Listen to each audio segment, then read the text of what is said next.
Hello, good morning. So this is Unique Euphony Publishing, and I am Pastor Barbara Pierce, and we're doing coffee, canvas, and conversation today. I'm trying to get it together right after the technical difficulties and everything. And I want to introduce to you our co-host, Miss Jan Canada, Mr. Gary Taylor, our host, Mr. Wesley Alexander Angel Starr, and also our guest, Mr. Dana Hines.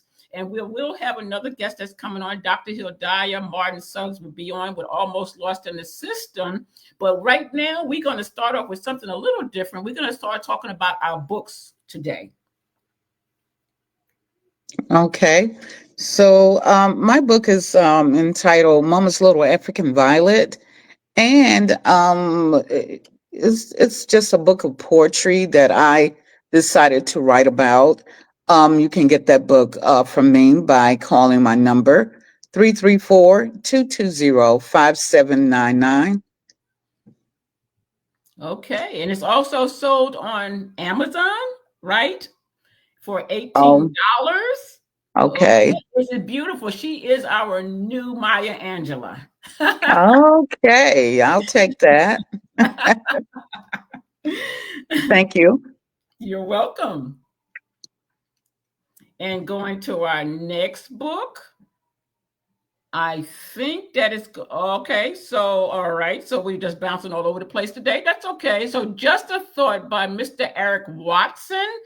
His book is on Amazon also. It's a great book of short stories and poetry. You may want to get that book. So you just go on Amazon and you order it from James Eric Watson, Just a Thought. And Gianna, When I Grow Up, which is actually my book, and it's written, inspired by my great grandbaby, and it's kind of taking a tour of her growing up from a baby on up.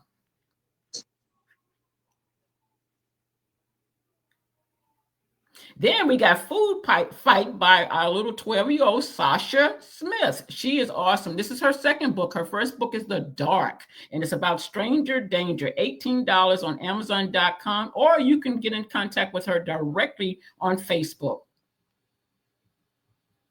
or her email. All right. And last but not least, it's my book. It's a collection of poetry and artwork. You can also get my book there. You can contact me on Facebook or my email. And you can get everyone's book on Amazon for $18 as well. You can also do that. And I already have my copy. Signature copy. I got my copy too right here. All right. That's what we're talking about. Buy these books. And I'm sure Mr. Gary got a copy of it also, right, Mr. Gary? Yeah. All right. So, yeah, this is how we survive, guys. We need you to come on out and we need you to buy these books, especially these young people. We definitely want you to support them, okay? And this is the Unique Euphony Publishing. That was our ad out that just came just a few minutes ago. But anyway, we're going to go into our program today, Almost Lost in the System. Dr. Hildiah will be joining us in a few.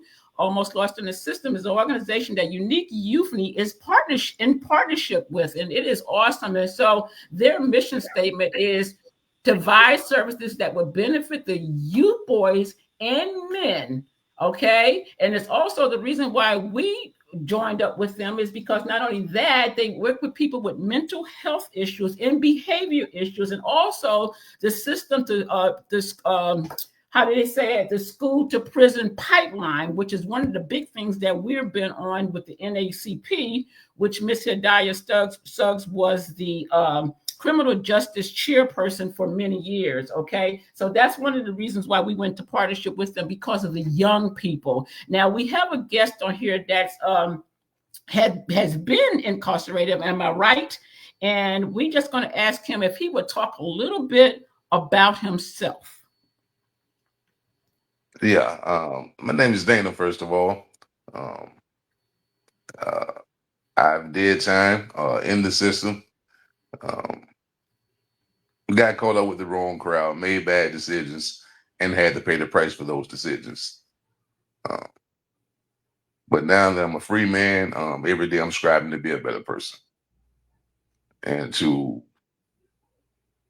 share what I have with someone else so that they don't have to go through what I went through when it comes to the system.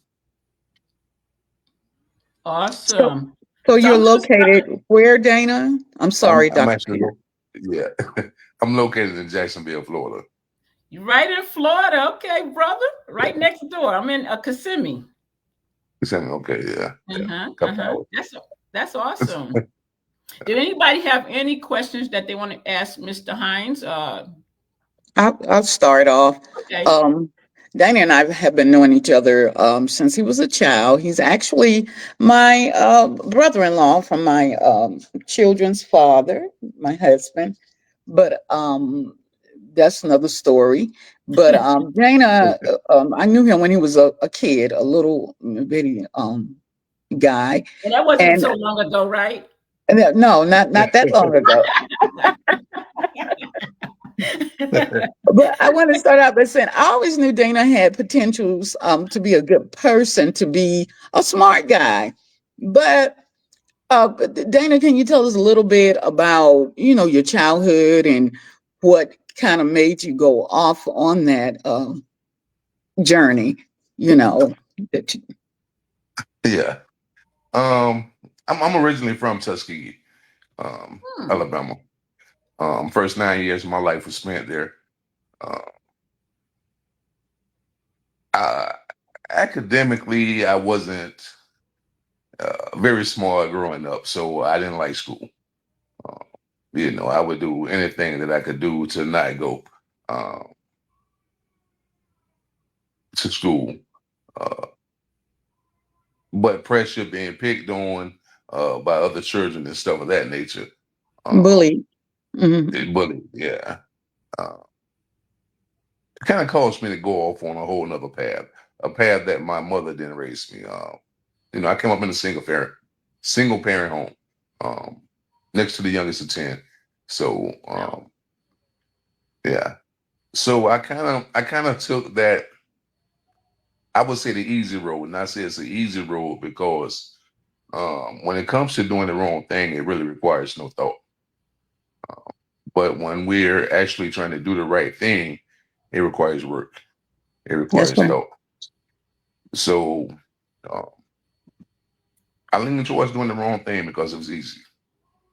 And I was accepted because I wanted to feel like I was part of something. But I've always felt also that I was bigger than what I was doing.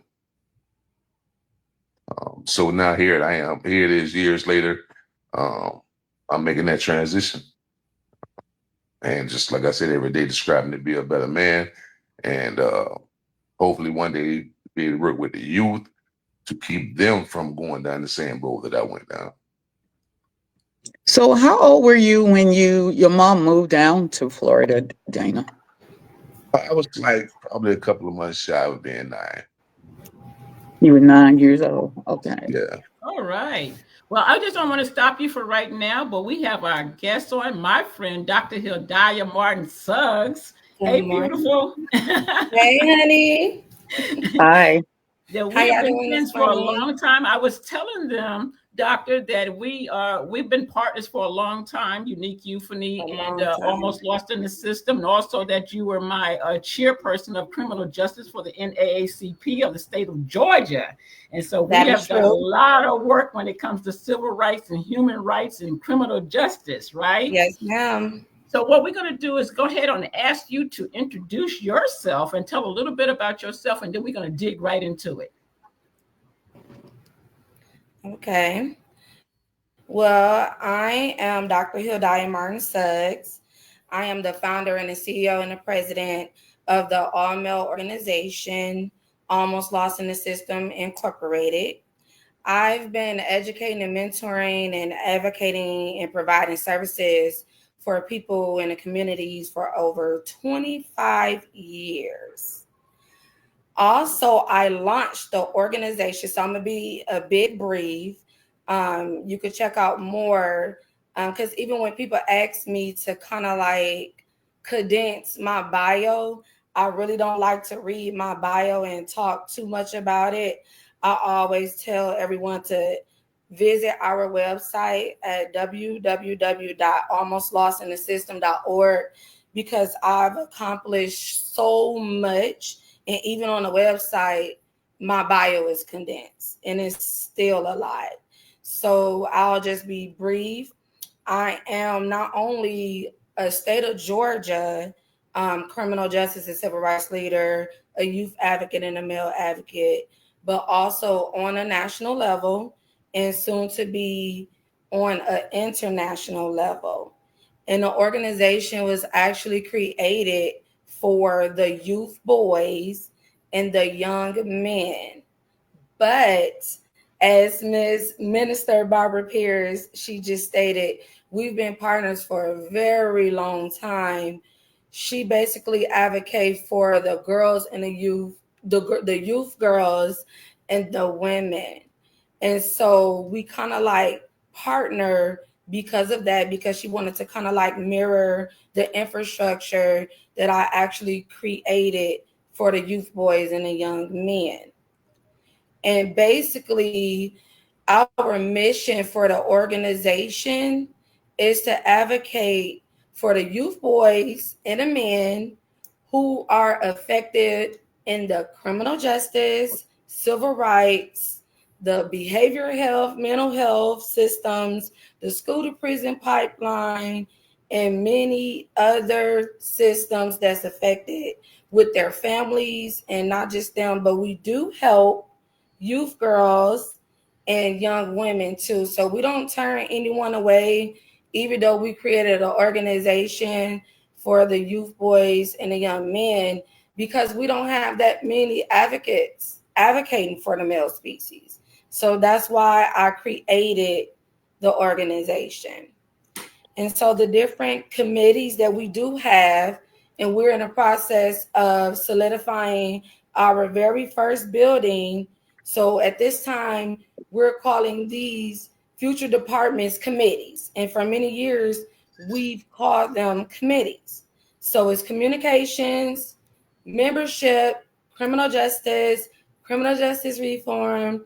We have a next generation lawyers committee, which our lead attorney, of course, is Biari Lamar for that committee. We have some other attorneys that's on that committee. Attorney Tessie Edwards, she's more on the side of the family law. And then we also have another attorney who was actually the former chief prosecutor for Gwinnett County District Attorney Office. His name is Attorney Daryl Mans. So at this time, he's on the defense side now, where he launched his own law firm. And we have other attorneys that we do reach out to, where if our attorneys isn't available, we resource the families out to those attorneys as well. So for prison reform, we have that. Youth development, we have a youth development director, of course. For our next generation outreach, that's where Minister Barbara Pierce, her companies, Americans Thrive, which is Dr. Susan Simmons Stevenson.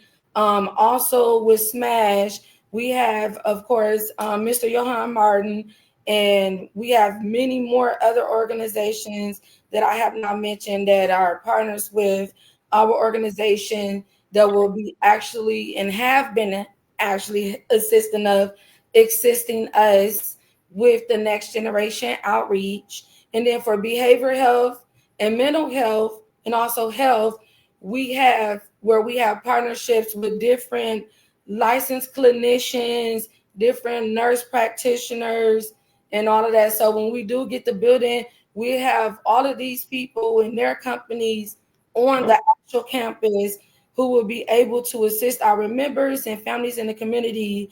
And then, of course, we have a bondsman committee. We've never really activated that committee because we're in a process. We've been fundraising, so we haven't actually met our projected budget that's for the entire organization. But once we do, that department will be activated as well. I'm not going to get into full detail of the infrastructure of that department, but we do have crime prevention, police reform.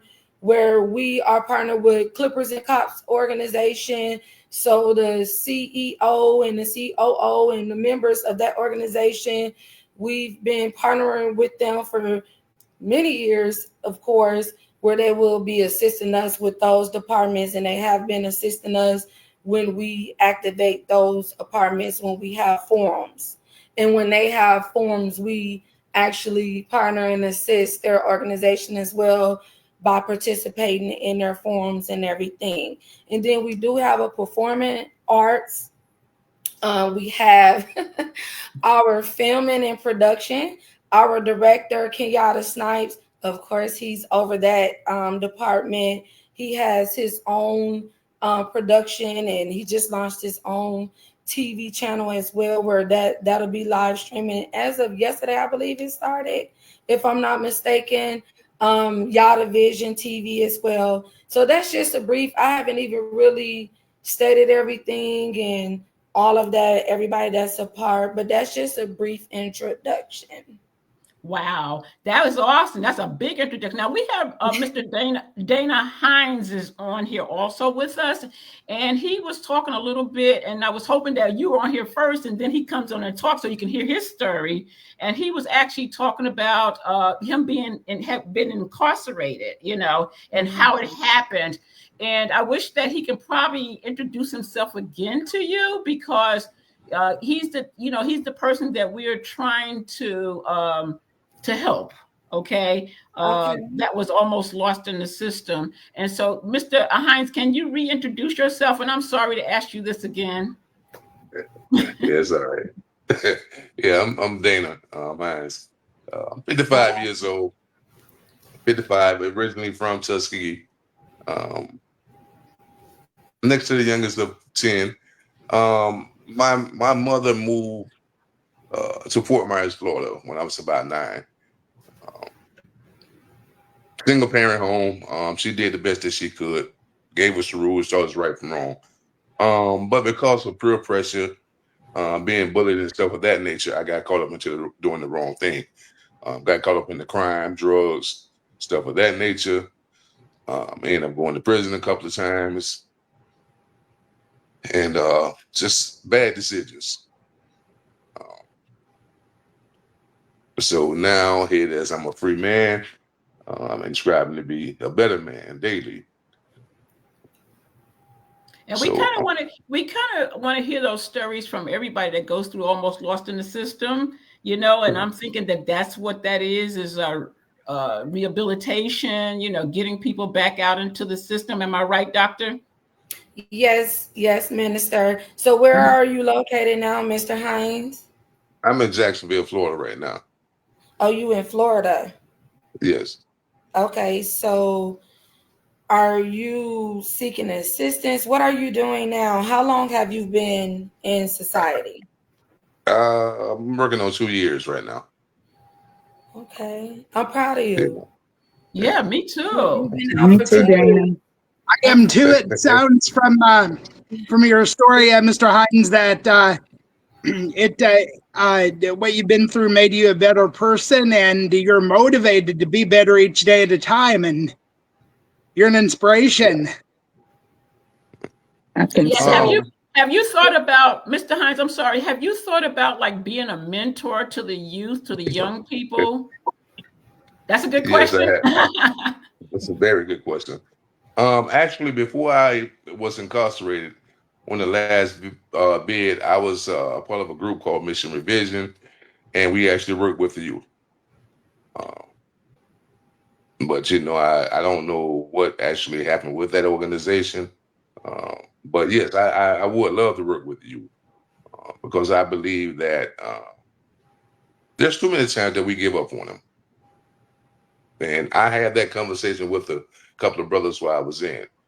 They was like, man, I'm just crazy. I said, yeah, but we're the cause of that. That's right. You know, because we wasn't in the household being the fathers that we should have been. You know, we was caught up into the streets, whatever, the drugs, and glorifying the things that they do. That was wrong. But as soon as something happened to them, then, you know, it's a whole another story. So I definitely feel that we need to reach the youth. That's right. And, Almost Lost in the System has been very good to us, and especially Girls Rocking in Power, which is GRIP. And 23, Dr. Hildiah, she set up a program, a youth. Actually, now, the pandemic did a lot for us when they was able to do things online now, do it via Zoom or Teams or whatever. And what she did is she set up a camp for a whole week online. And she got all these speakers to come in and talk about the school to prison pipeline, mental health, raising self-esteem, anti-bullying. She had somebody every day that came on and talked to these kids for a few hours a day, these girls. And I tell you, they were excited about them. And then she even had some guests that came on to send them like school supplies, like book bags and stuff like that.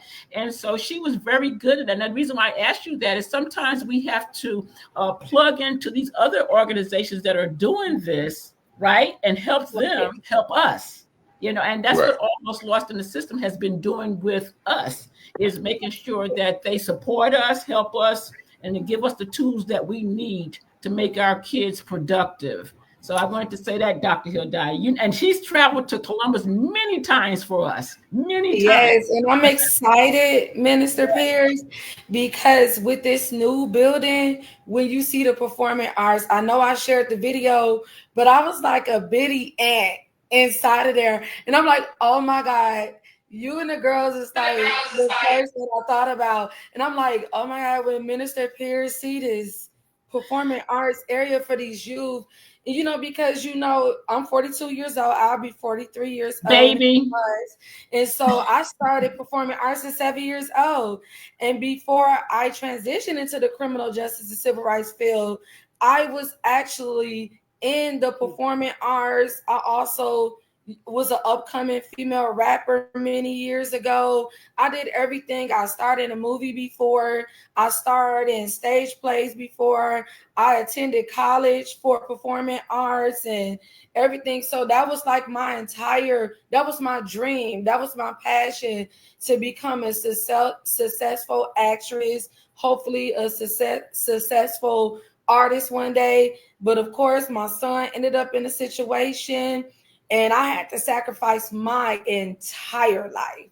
And when I say not only just my profession, with me owing all these student loans with the different colleges, I'm a certified female actress and model. I graduated from John Casablancas, so I did vocation and training there. I did some female modeling for them, promotional work for John Casablancas, and I just did some great things. So this was my dream. But my son, who was 14 years old at the time, facing a life sentence for a rape that he did not commit, I had to realize it's not about me. When you become a mother, you have to be willing to sacrifice. And so when I knew at the time that I couldn't get the help that was needed, I knew I had to sacrifice not just my career, but also, and I'm going to be honest, my sex life. So for a long time, I became celibate because I felt like, okay, if I'm reaching out to God to help me save my son from a life sentence, I have to stop doing that. I know what God don't appreciate me doing. And so I had to sacrifice my sex life. I had to sacrifice my comfort of my living space. So I became homeless. I was sleeping in my car at different restaurants, different hotels, on people's couch, because I had to give up my living space. I couldn't pay rent. I was divorced. I didn't have no mate to help me. It was just me. And I wasn't about to human traffic my body, to pay attorneys to help me with my son. So I knew I had to sacrifice everything. And I mean everything. So I could pay these attorneys that I hired, which I paid $30,000 for my son's case, for the attorneys to represent. And then I was the investigator on the case. So I proposed investigations where I assisted not only my son, but his co-defendants with a second chance. And then so in the midst of helping my son, I became an advocate immediately. I could never thank the NAACP. Yeah, I was gonna say we was in there with you a lot. We was in there with you because you and I used to stay up at nights talking about what you were doing with your son, going backwards and forward, and we did a lot of discussion about it. So I know the story very well. Where y'all sat in the meetings with me, I would never forget the leaders from that time, and also this time, just any time, or just people in the organization, because in the organization throughout the state, they were sharing it. It was activists at his trial as well too. Like, people was just waiting. They were just, there. We needed that support system. My former church, Victory Hamilton Mill, which is in Beaufort, Georgia, they helped me on the spiritual side, because I was just like willing to sacrifice just everything. So I needed that moral support. So Victory Hamilton Mill was there for my moral support. So just to touch base on that a little bit, I know I got a little side. Yeah, I'm going to hold you just for 1 minute. We're going to go to our sponsors and we're going to come right back. Okay? Yes, ma'am.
Okay, I'll be in the back getting down, Dr. Hildiah, on that music. You just haven't seen me. I love jazz. I didn't put you up this time, but you didn't. Not this time. Next time. Yeah, next time. But Dr. Hildiah, I just want to say, my daughter graduated from John Casablanca too, so I understand what that means. She graduated from there also, and doing a lot of great things now. But anyway, I wanted to ask you. You also was a civil rights leader because you was the criminal justice chair for the NAACP. And I know that all this ties in together, criminal justice almost lost in the system. So it kind of helped you a lot with that. But also you was a very instrumental in the AHMAUD ARBERY situation. Right. Yeah. Can you talk a little bit about that? Because, we met in Brunswick quite a few times with that. Talk a little bit about that, because that was one of the things that you sent me when you sent me all the information. Okay.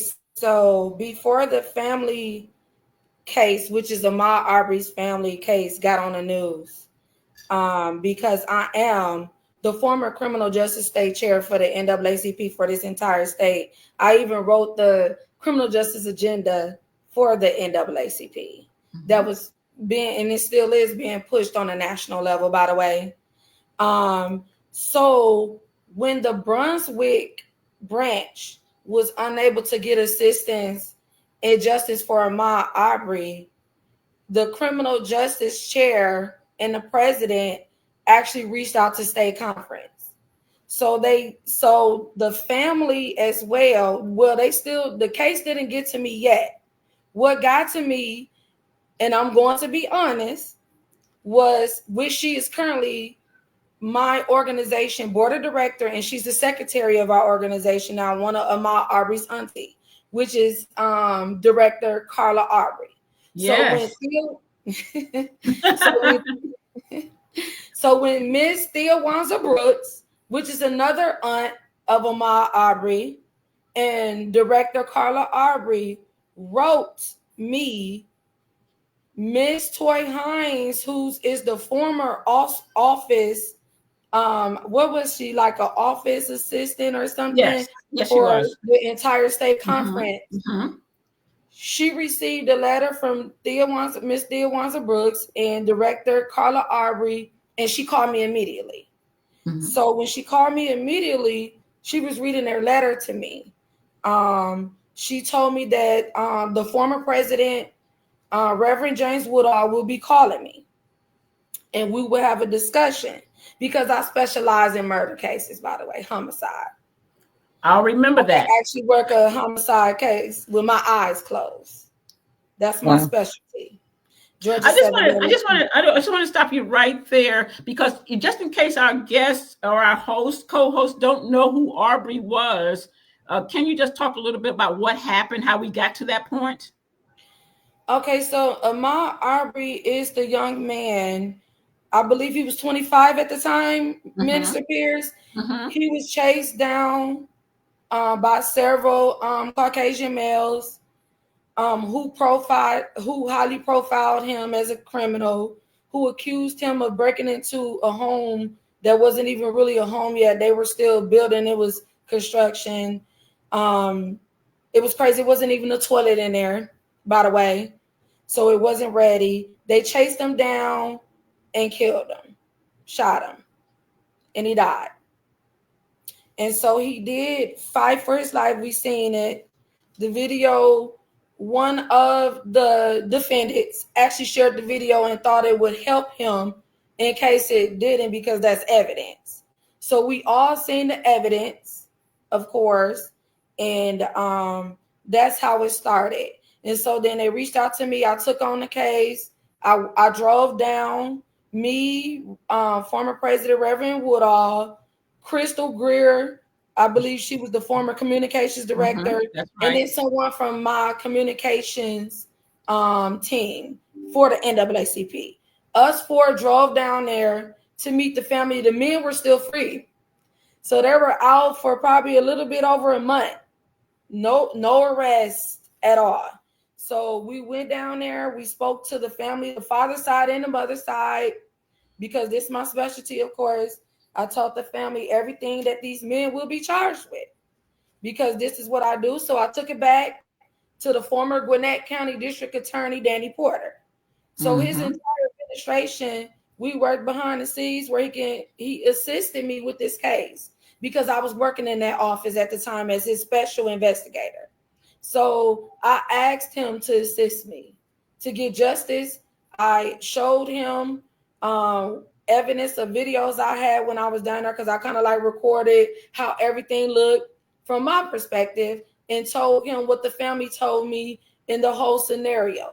So he worked behind the scenes with me to have the case moved to Cobb County. I wanted it moved to Gwinnett because I worked in that office. It was a conflict of interest. So he requested on my behalf and the NAACP behalf to have the case moved, which Attorney General Christopher Carr assisted with that, and the case was moved to Cobb County. So that's how the case got to Cobb County. And we spoke with Attorney Crump, and where we were able to get him to help the family, because they still needed a civil rights attorney, because I don't have a bar number, so I can't represent anybody.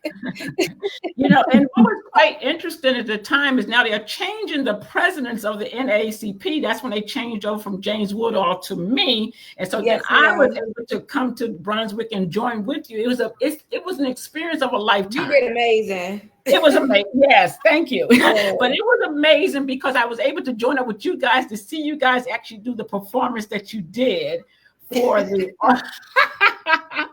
all dressed up in orange and your orange suits on and everything like that. And it was so fascinating. And then to come when all the ministers joined there together, that means Reverend Sharpton and Jamal. Oh, yes. It was totally awesome. And I remember Jamal saying, "Come on and go with me," and he took my hand and we walked, and just to have all those important people. You talking about Pastor Bryant?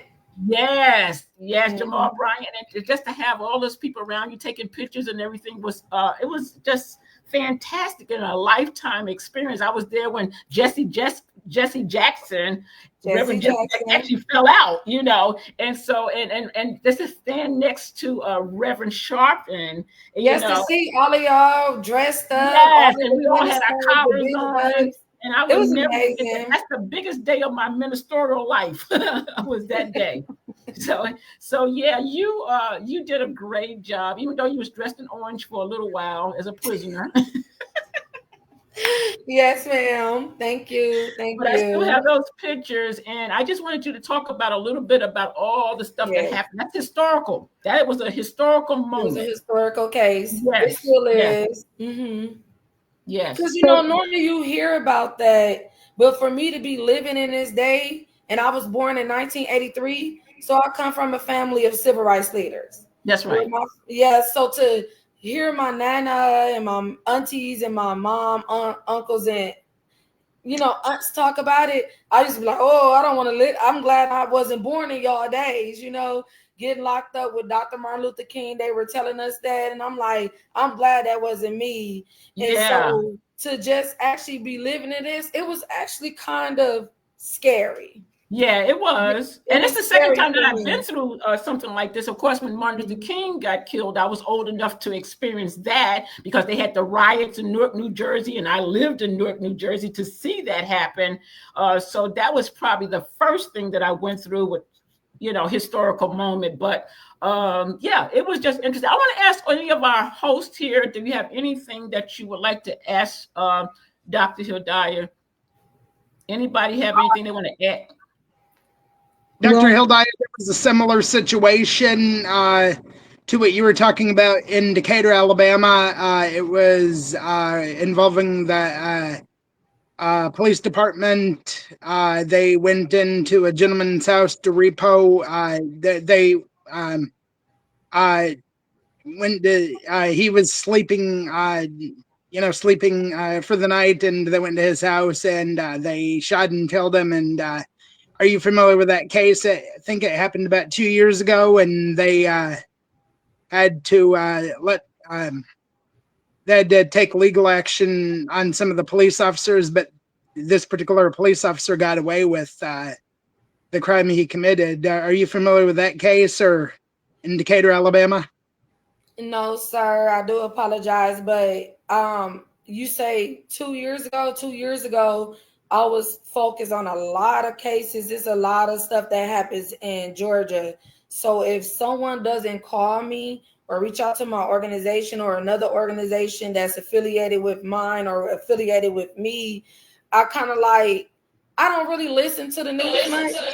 Yeah, because sometimes it don't be transparent enough for me, is what I'm gonna say. Not saying that news reporters, it just depends. Just like here, it's only certain news reporters I would talk to because I know they won't change my story or the narrative. You get what I mean? So to be honest, no offense to news, but I don't really watch the news. So someone will have to contact me directly, and then I'm more so unbiased. What makes me biased is once I investigate something, then I could kind of see which way I could become biased or where I could be in the middle between the two. So no, sir, I'm sorry to hear that, but I haven't heard of that. So what happened with the case? What's going on now? They had this police officer that shot this gentleman. They're letting him get away with what he got away with, and crazy stuff. But I also love your the building that you were talking about. It sounds like all of the resources are going to be under one roof. Yes, and thank you. You are a light. I just want you to know that you're a light to many, many, many people. We need. Yes. I want to take a break right now, guys, and let's go to our ads, and we'll be right back. Yes, ma'am.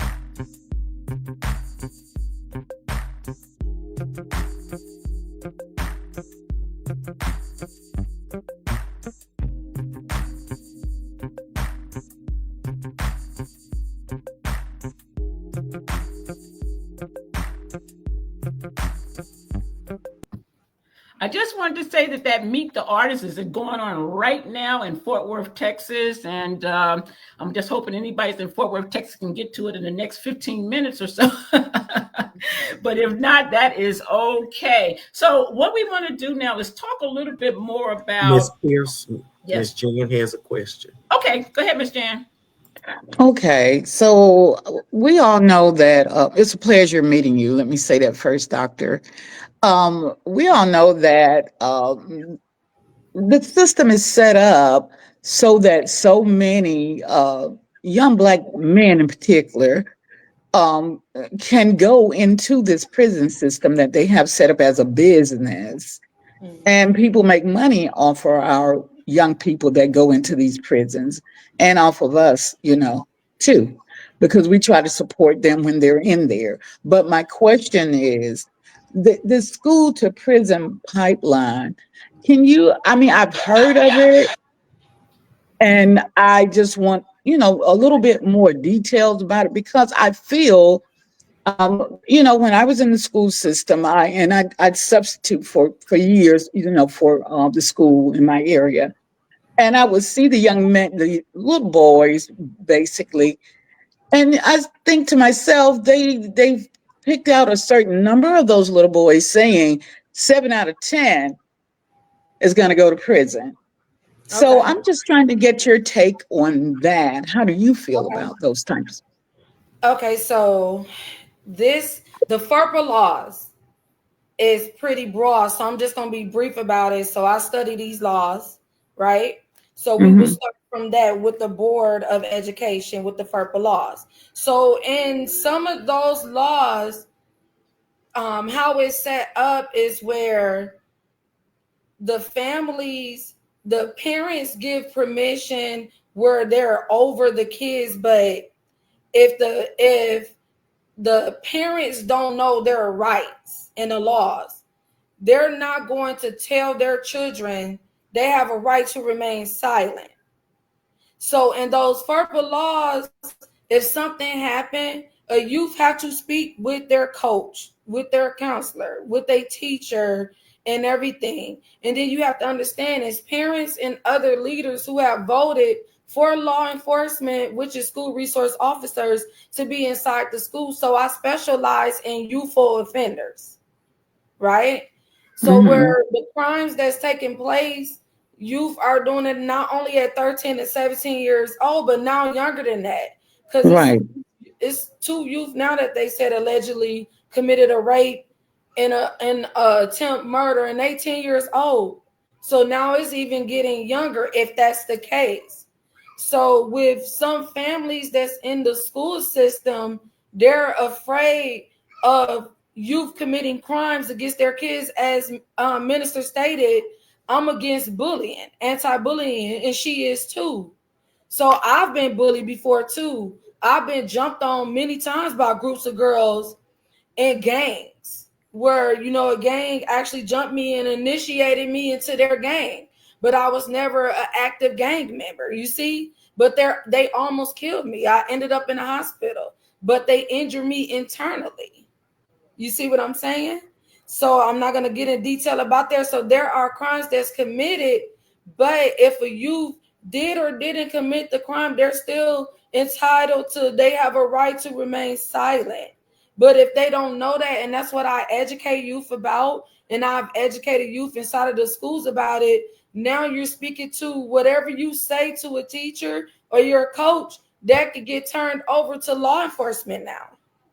So now law enforcement, it goes from now the school to the prison now, because now it's a crime and the youth don't think that they have committed a crime. Bullying is a crime.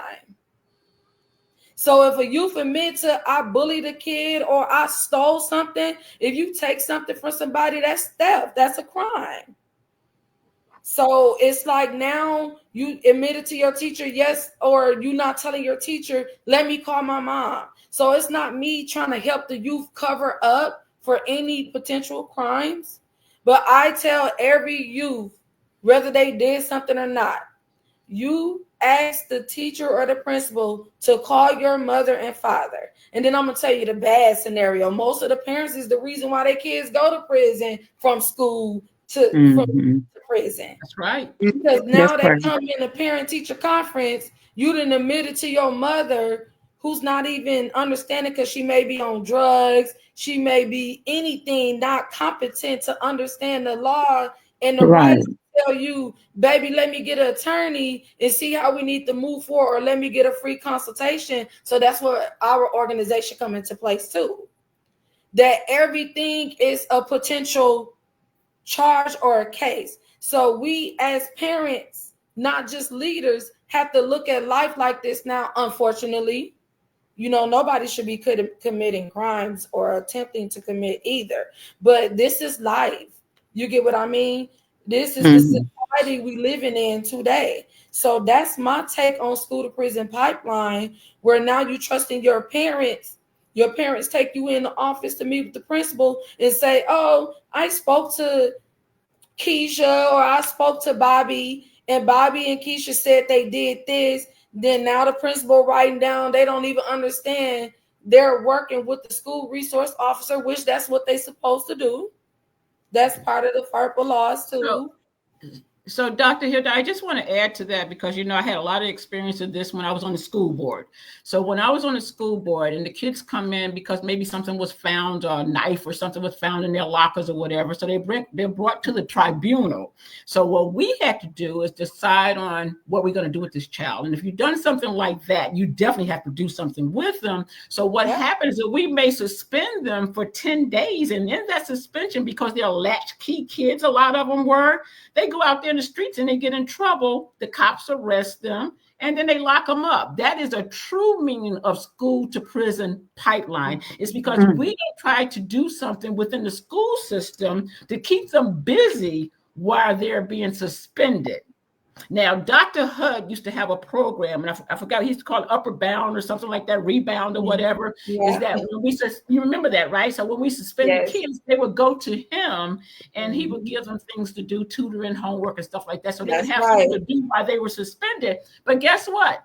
The system doesn't want to make things right. So they actually got rid of that system, right? They got rid of him. They actually fired him. So what I'm saying is that because the system doesn't want to work with the parents and parental involvement and stuff like that, those kids get out in the street, don't have nowhere to go but to get in trouble. So that is the true meaning of school to prison pipeline. And that's why we will be launching our private preparatory school inside of this building, by the way.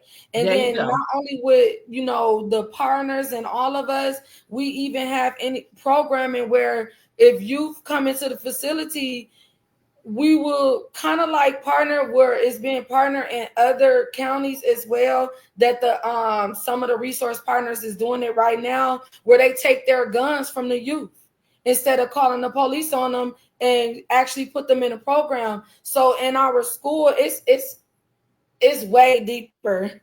We don't have enough time to talk about it, but we will also have a private school, a preparatory academy inside of this building.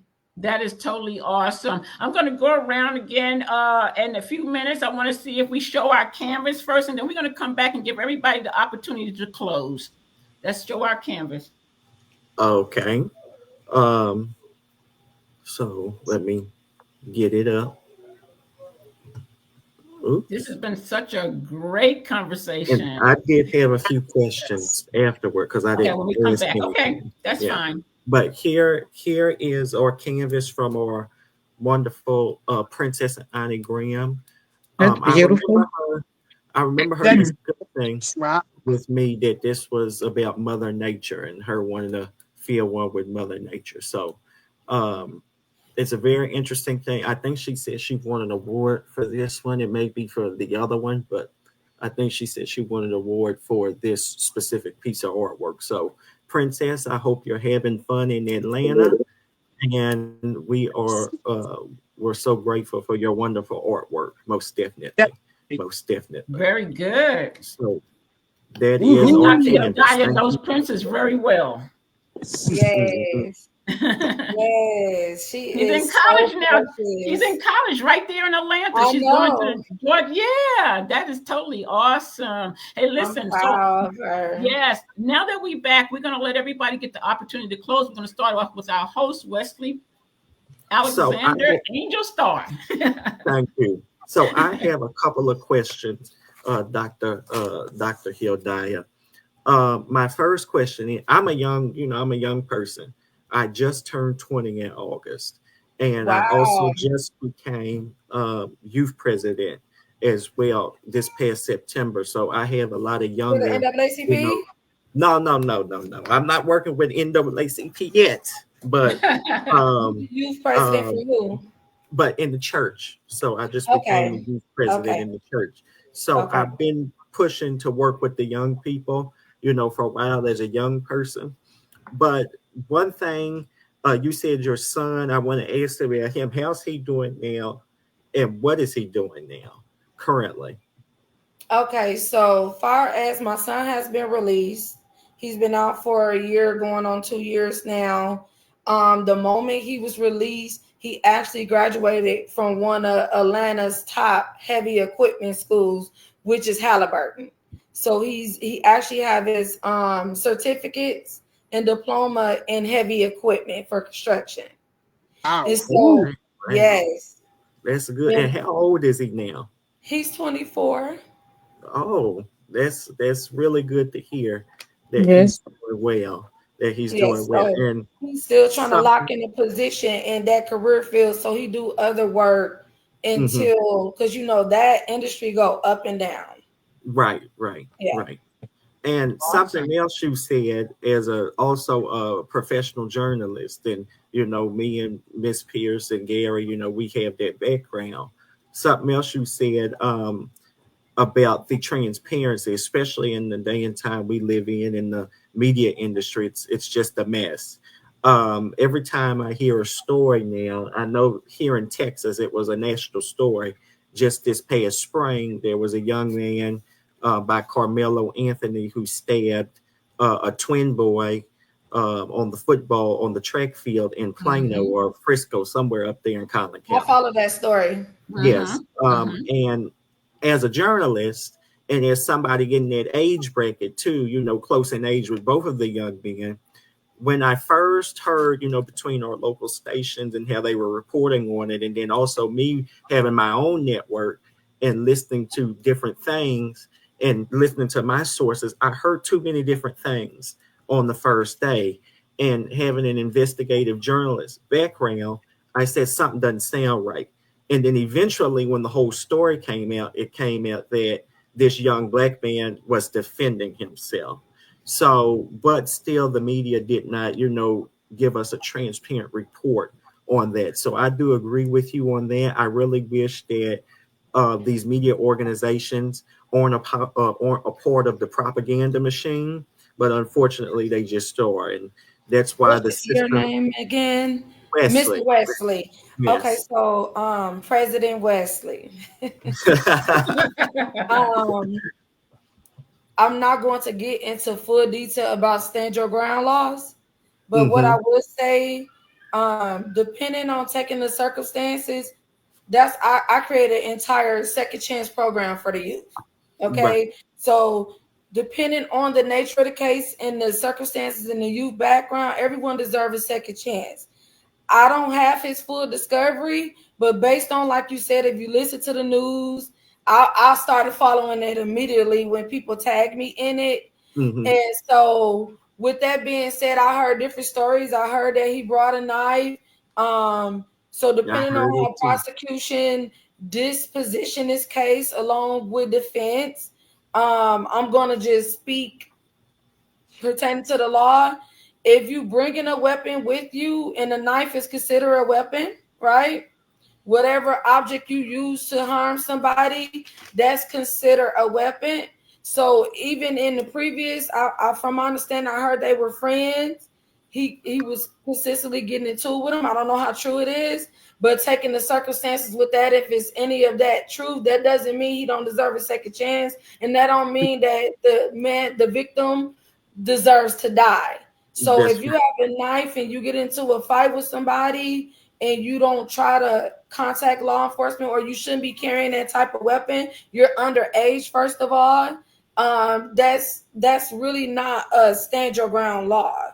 Like that wouldn't go into place because you kind of like, it was an afterthought. You brought that knife with you. If you felt like you were in danger, then you should immediately told someone. Is what because I'm big on crime prevention. Or you should have never even came to the game. That's or right. It's you kind of get what I'm saying. I agree with you. Yeah, he's not a grown man. He can't carry a gun. So now if he's over 18, depending on the laws in Texas, he can probably carry a gun.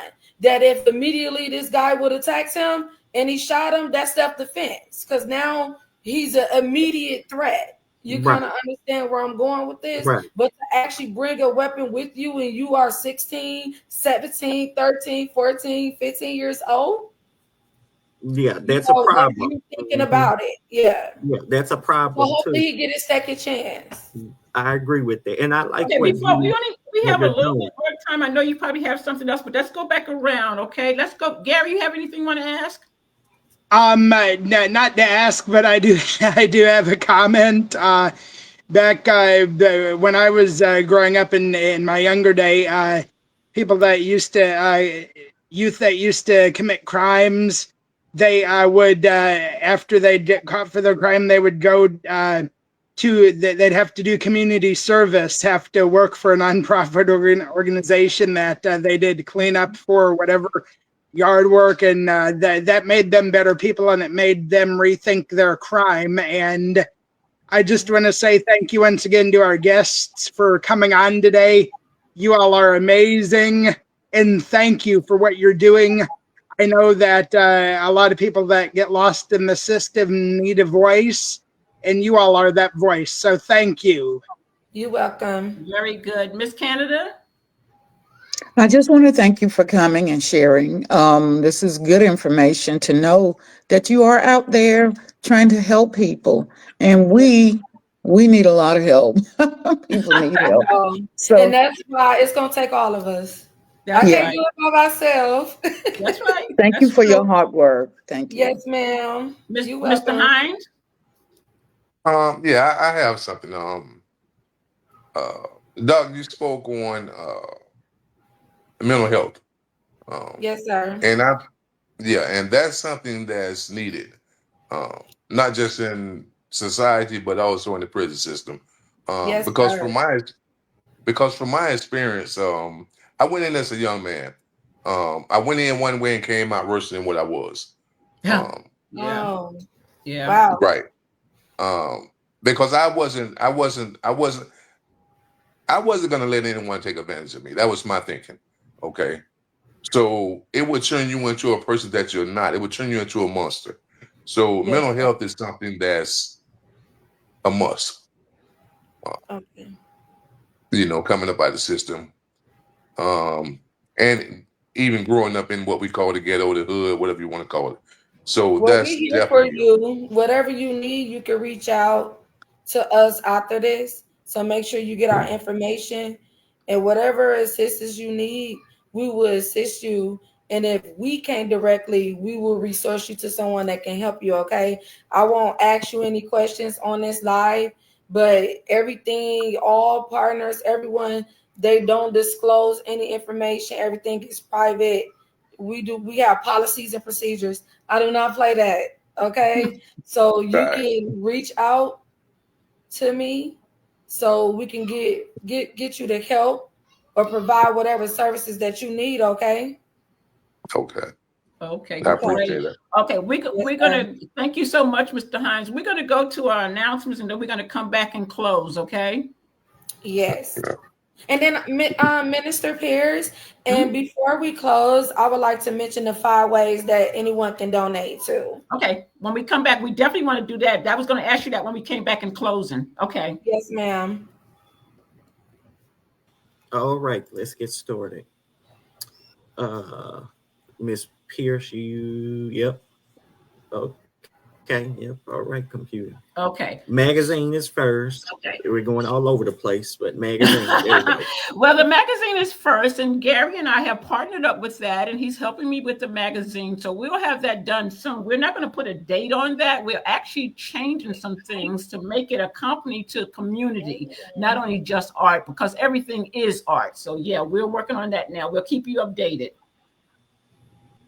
Okay, and also we have Children's Church every Sunday. This is the National Children's Church Academy, and we are doing the Journey to Jesus. And tomorrow, please join us. If you on the Central Time, it will be 2:00. If you're on the Eastern Time, it'll be at 3:00. You can call me. I will be putting the link on today. Okay. Okay, Pink Out is next week. You know, we celebrate breast cancer awareness, and that will be next week on this program. We all will be wearing our pink T-shirts, and if you didn't order one, just wear a pink shirt. We'll have people coming on and talking about their remission. We'll have people doing poetry. We'll have artwork. It's going to be really, really cool for an hour. So please join us next week at Pink Out. Okay. There's and the there was shirt. the shirts. Those are the ones that people hit. Beautiful. Yeah, I'm gonna have to get you one, sister. Yes, I want both. So we can talk about right, I have both too. Okay, All Wesley. right. And we're looking at, we had a nice meeting this past Thursday. So this information will be out Monday or Tuesday. Me and some other youth presidents are having a nice night here in Texas on the 1st of November, so week after next. So those details will be out Monday or Tuesday. Come out and join us. Let's see. And then the youth conference is this December, and our very own Pastor Barbara Pierce will be our day one speaker. So come on out. More information will be out about that very soon. And then in February, we have our my third event in February. So that's already announced. More info coming out soon, Miss Pierce. So we have our unique Euphony anniversary in March, and that's going to be awesome because we'll be featuring the Janet from Another Planet franchise, and we'll be doing a fashion show, a book fair. I mean, it's going to be totally awesome. It will be in Columbus, Georgia at the Convention Center, and we will come more out with the date on the next couple of weeks. So thank you so much for supporting us for this last almost 17 years in March, and that is awesome when you think about not only a Black, but a woman that have ran a business that long. So hey, I'm so happy to have you guys. And join us next week's episode, of course, is Pink Out. So we have multiple guests in our episode for next week. So come in and join us for Pink Out next week on the 25th. I can't believe October went by that quick. I know it. So right now, what is very important about this segment is that Dr. Hildiah Martin-Suggs, right, will be talking about the fundraiser that they're having for their new building, that we definitely want to support them. Okay. So basically, I haven't touched base on everything because it's way too much. I created an entire business plan that's been written for many years now, maybe over 4 years now. I've written the business plan, the different programming, along with the resource partners and everything, in the entire infrastructure. I think it's about maybe 21 pages long, if not more. And so we are working towards our first building. Of course, it's in Clayton County. If you would like to give, there are 5 ways you could give via text. You will actually text to the number 53555, text ELIXI. That's abbreviation for Almost Lost in the System Incorporated. So ALITSI, text that to the number 53555. There's not a set amount of money. Anything will do, just if you contribute to it. Or you could give through the website givebutter.com, and then you can search Almost Lost in the System INC. Or you can send any cashier's check or checks to us via mail, Almost Lost in the System Incorporated, at 260 Peachtree Street, Northwest, Suite 2200, Atlanta, Georgia, 30303. Okay. Or Cash App. Cash App. This is the fourth way. So it's $ almost lost in the SF. And it will go to our business bank account. We've had a business account since 2021. And then also you could give through, if you don't remember the give butter, you can go through our actual website, which is www.almostlostinthesystem.org. And just one more thing I would like to mention, because Minister Pierce will be assisting me with my very first book. So yes, I will be attending the March conference and everything. Awesome. So yes, ma'am. So my very first book will be launching January 8th, 2025. That's the day I made history for being the first mitigation investigator that ever worked in the district attorney office, where I created a second chance program for the youth who facing life sentences from 13 to 17 years old, saving youth for life sentences. I also received my own day, which is for January 8th. I'm celebrated every year for that. And also I received a resolution as well that day too for my work, and the highest award that any citizen can receive in the state of Georgia for being an outstanding citizen. And the name of the book is What to Know When Facing Life in Prison as an Adult. So it's not just for the youth. I'm dropping gems in this book. I'm giving some of my second chance program gems away and everything. I'm telling you, it's going to be a bestseller. It'll kind of equip you if you a bit sovereign and you're trying to represent yourself. If you can't afford an attorney, or if you can't, you can always reach out to Almost Lost in the System Incorporated too. So it's called What to Know When Facing Life in Prison as an Adult. Obtain knowledge of an expert youth mitigation specialist, because that's what I am, a youth mitigation specialist and a mitigation specialist, period. So as I stated, I don't only help the youth, I help adults as well. They're being charged with adult crimes. So that tells you right there. It's just easier for prosecution to be more lenient and deviate from the mandatory sentencing, of the SB 441, or if it's not the SB 441, or just a crime period, right? They help the youth more because they're not fully developed until they the age of 25, and then they still not developed. Depending on, as you stated, I think it was Mr. Hines, when you in prison, depending on, and that's part of my programming where I assist families with prison transfers, because you never know, if you convicted, now you're down the road. The defense job is done now. Prosecution job is done. You're in Department of Corrections. So depending on where they send you after diagnostic, that'll determine on your reformation. Are you really being reformed? So I could kind of relate to what you're saying.